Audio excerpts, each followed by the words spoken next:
Mr. O'Connor. What is your real name?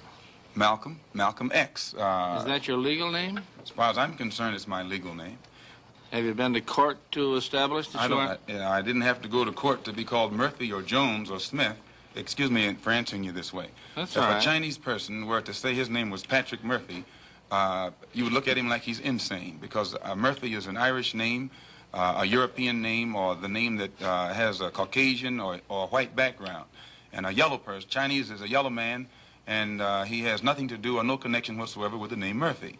And if it doesn't look proper for a person who is yellow or Chinese to be walking around named Murphy or Jones or Johnson or Bunch or Powell, I think it would be just as improper for a black person or the so-called Negro in this country, as we're taught by the Honorable Elijah Muhammad, to walk around with these names. And therefore he teaches us that during slavery, the same slave master who owned us put his last name on us to denote that we were his property. So that when you see a Negro today who's named Johnson, if you go back in his history, you'll find that he was once his grandfather, or one of his forefathers was owned by a white man who was named Johnson. His name is Bunch. His grandfather was owned by a white man that was named Bunch. Would you mind telling me what your father's last name was? My father didn't know his last name. My father got his last name from his grandfather, and his grandfather got it from his grandfather, who got it from the slave master. The real names of our people were destroyed during slavery. Was there any line, any point in the genealogy of your family when you did have to use the last name, and if so, what was it? The last name of my forefathers was taken from them when they were brought to America and made slaves. And then the name of the slave master was given, which we refuse. We reject that name today. You mean you won't even tell me what your father's supposed last name was or gifted last name was? I never acknowledge it whatsoever. Let me ask you about the status of Elijah Muhammad. First of all, is he ill?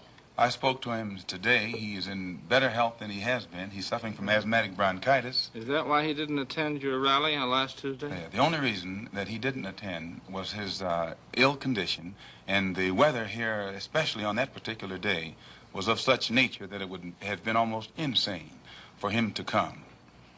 Well, now, did you hold that meeting last Tuesday because it coincided with the general election, the primary election? I think if you study the history of Mr. Muhammad's work and religious work in this country, we've had our convention on February the 26th every year for, I think, the past 33 years.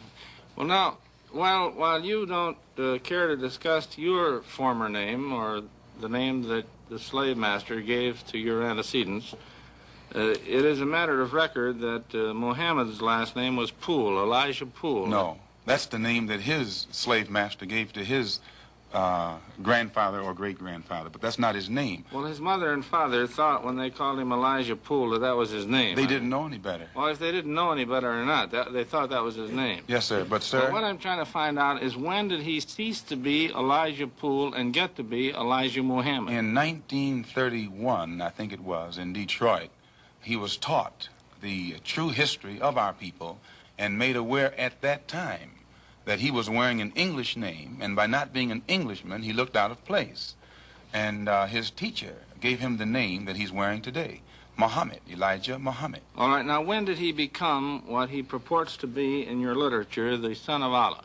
I've never heard the Honorable Elijah Muhammad referred to as the son of Allah. The prophet of Allah. I've never heard him referred to as the prophet of Allah. What do you refer to him Messenger of Allah. All right, the messenger of Allah, and I appreciate the correction. Yes, he says that a prophet is somebody who predicts the future, and he's not predicting the future, whereas a messenger is someone who carries a message that has been given to him by one who authors that message. Why, now, who gave him the message, and to whom is it supposed to be delivered? Master W.F. Muhammad, the one who taught him, is the author of the message. He gave it to the Honorable Elijah Muhammad, which makes him the messenger. And he's to deliver that message of truth and righteousness to the 20 million American so-called Negroes, which means he's to teach us the truth, which will awaken us, and then show us how to live a life of righteousness, which will automatically qualify us for recognition as human beings by all other righteous human beings here on this earth. Well, now, one other question. With reference to what Mr. Hurlbut asked you a little bit ago, you took a very moderate position of wanting independence without having any hatred for the whites. Do I understand that correctly? Hatred is not involved in it whatsoever.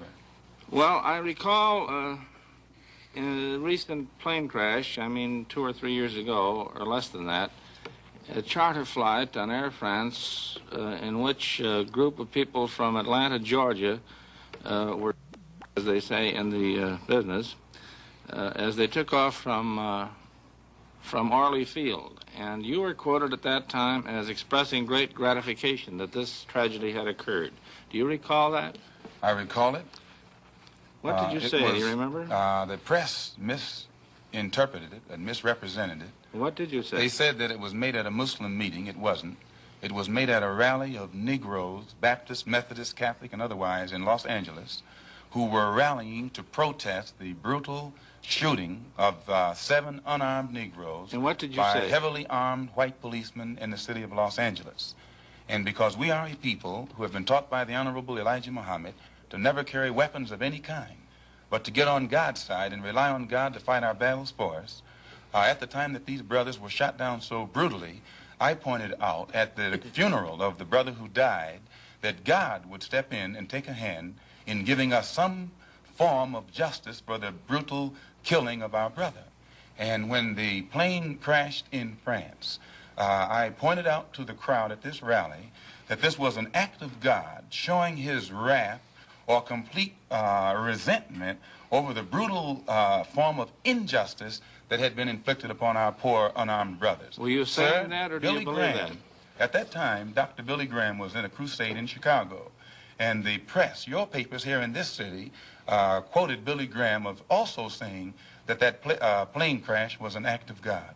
And if you take time to check the newspapers, I think that you'll find that this is correct. But no one thought that Billy Graham was so wrong when he attributed the crash of this plane to his God. But when we say that it come from our God, then we're looked upon as being, outrageous. I know, but you took the position that this was a matter of satisfaction to you for an injustice done against you, and I think that that's a trifle severe. We did not think that it was a coincidence that 120 of the whites on this plane came from the state of Georgia, a state that has the worst record in the history of America for the mistreatment of black people in this country. Worse than Mississippi? They maybe are a little less Mississippi is a little less hypocritical today than Georgia, but both of them are still practicing the same thing. Now the whites in Georgia bite Negroes with a smile, whereas they used to bite them with a growl. But they're still being bitten, and we don't think that it is any worse to be bitten with a smile than it is to be bitten with a growl. Mr. Calvert. While we're on the subject of Mississippi, what is your organization's position of what happened in Mississippi in the past 6 months? Such as what?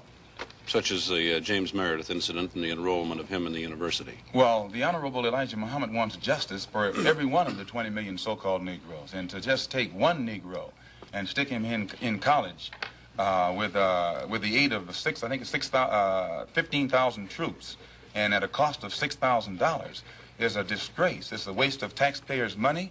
It's a farce. It's hypocrisy. Because if it's right for one Negro to be forced into that university, then every Negro in the state of Mississippi who is qualified has the same right to go to that university. And if the government is not ready and willing to enforce the right of every Negro in the state of Mississippi, then, in my opinion, sir, it's only hypocrisy to pretend that they are for justice by pushing one Negro in and blowing it up all over the world to make it look like they're solving the problem when millions of black people in that state are still going to segregated schools and getting an inferior education. Does your organization encourage members to attempt to enter schools that have been known as all white in the past? The Honorable Elijah Muhammad doesn't discourage us from attending white schools, but he does say that it is better for us to go to our own schools, and after we have a thorough knowledge of ourselves, of our own kind, and racial dignity has been instilled within us, then we can go to anyone's school and we'll still retain our race pride, our racial dignity, and we will be able to avoid the subservient inferiority complex that most Negroes have or that is instilled within most Negroes who receive this sort of integrated education.